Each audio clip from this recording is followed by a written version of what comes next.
আমরা তাওহীদের পথ থেকে পিছপা হইনি। আরে ভাই, তুমি যদি শিরকের পথে চলে পিছপা হতে না জানো, আমি তাওহীদের পথে চলে কেন পিছপা হব? তুমি যদি বাতিলের পক্ষে চলে লড়াই করতে প্রস্তুত হও, আমি হকের পক্ষে থেকে লড়তে আমার কিসের ভয়?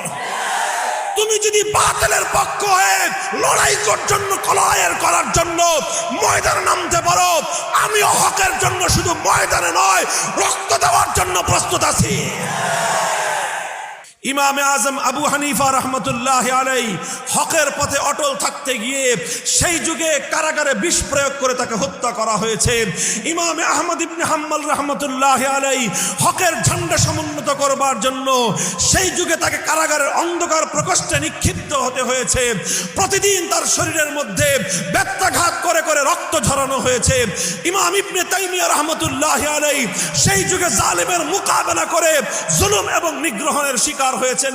আরো বহু আগে ইমামে বুখারী রাহমাতুল্লাহ আলাইহি হকের ঝান্ডা সমুন্নত করতে গিয়ে নিজের দেশ থেকে দেশান্তরিত হয়েছেন। মুহাদ্দিসে আজম সুফিয়ানে সাউরি রাহমাতুল্লাহ আলাইহি হকের ঝান্ডা সমুন্নত করতে গিয়ে এলাকা ছাড়তে বাধ্য হয়েছেন। এভাবে আস্তে আস্তে আমাদের যুগ পর্যন্ত শাইখুল হিন্দ মাহমুদ হাসান দেওবন্দি রাহমাতুল্লাহ আলাইহি বাতিলের মোকাবেলা করতে গিয়ে মাল্টার আন্দামান দ্বীপের কারাগারে তাকে বন্দিত্ব বরণ করতে হয়েছে। শাইখুল ইসলাম হুসাইন আহমদ মাদানী রহমতুল্লাহ আলাইহি হকের ঝান্ডা সমুন্নত করতে গিয়ে জালিমের কারাগারে তাকে বন্দী হতে হয়েছে। শাইখুল হাদিস আল্লামা আজিজুল হক রহমতুল্লাহ আলাইহি হকের ঝান্ডা সমুন্নত করতে গিয়ে বাতিলের সঙ্গে টক্কর দিতে গিয়ে বারবার কারাবরণ করতে হয়েছে।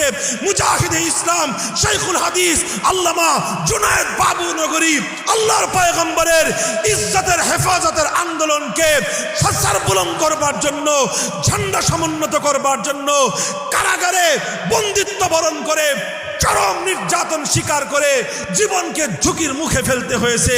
মুফতি ফজলুল হক আমিনী রহমতুল্লাহ আলাইহি হকের ঝান্ডা হেফাজত করতে গিয়ে কারাগারে বন্দিত্ব বরণ করে দুর্ভোগ নির্যাতন স্বীকার করে তিলে তিলে শাহাদাতের নিয়ন্ত্রণে রাখবে। আর এই দুইজন খালি তোমাদেরকে গোল দেওয়ার চেষ্টা করবে। এখন যেই দুইজন গোল দেওয়ার চেষ্টা করে তাদেরকেই যদি শুধু তোমরা মনে করো প্রতিপক্ষ, আর বাকি 9 জনকে যদি মনে করো তোমাদের পক্ষের, তোমার মতো বোকা এই সমাজে আর কেউ নাই। আমার সমস্যা হয়েছে এই জায়গায়, আমার সমস্যাটা হয়েছে এই জায়গায়। আলহামদুলিল্লাহ, আমি আমাদের আলেমদের পক্ষ থেকে স্ট্রাইকিং পজিশন নেমে গেছি। এখন আমি যেটাই দেখি অসঙ্গতি, ওটা সম্পর্কে আমি কথা বলি। যখনই দেখি এটা ইসলামের সাথে যায় না, কথা বলবোই। আমরা কথা বলার দায়িত্বই আমার, কারণ আমি স্ট্রাইকিং পজিশনে আছি। কিন্তু বোকার দল মনে করছে খালি আমি বুঝিওয়ার বিপক্ষে, আর মনে করছে সব আলেম যারা বেশি কিছু কয় না মনে করছে ওদের পক্ষে। দুনিয়াতে তোমাদের চেয়ে বোকা কেউ নাই। সমস্ত উলামায়ে কেরাম তাওহীদের পক্ষে এক এবং অভিন্ন। যেখানে শিরকের বিরুদ্ধে লড়াই, সেই লড়াইয়ের ময়দানে হাক্কানি উলামায়ে কেরামের মধ্যে কোনো মতবিরোধ নাই।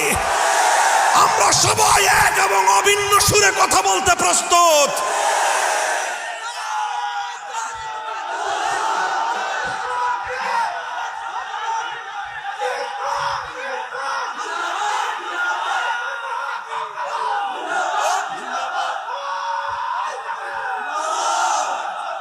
কাজে